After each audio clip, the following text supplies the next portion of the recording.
Pukanuta võtab tugevust. Ühel päeval jooksis Pukanuta õues ringi. Hakkame täna mõõtma, kes meist on kõige tugevam.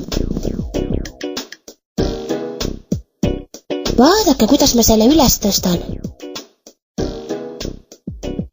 Pukanuta, ole ettevaatlik, et sa oma seljale haiget ei tee. Ma ei jaksagi seda, aga lauakese tõstan igatahes ülesse. Pole sa nii tugev midagi. Riidenagi jaksan kindlasti tõsta.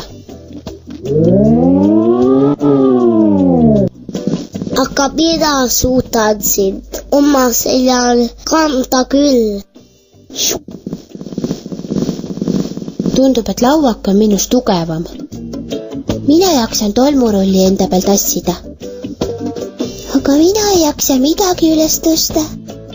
Pole midagi, rullike. Sa oled küll nõrk, aga ikkagi meie väga tore sõber. Teate, mina jaksan seljas kanda Pukanutat, sussi, tolmurulli ja lauakest. Sa oled siis hirmus tugev. Korraga roomas põõsastest lähemale kokku keeratud vaip.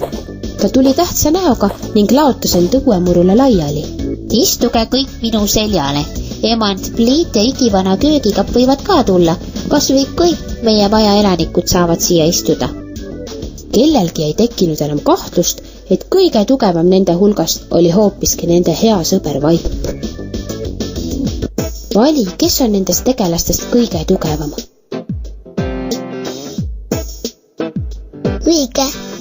Vali, kes on nendest tegelastest kõige tugevam. Õige. Vali, kes on nendest tegelastest kõige tugevam. Tubli.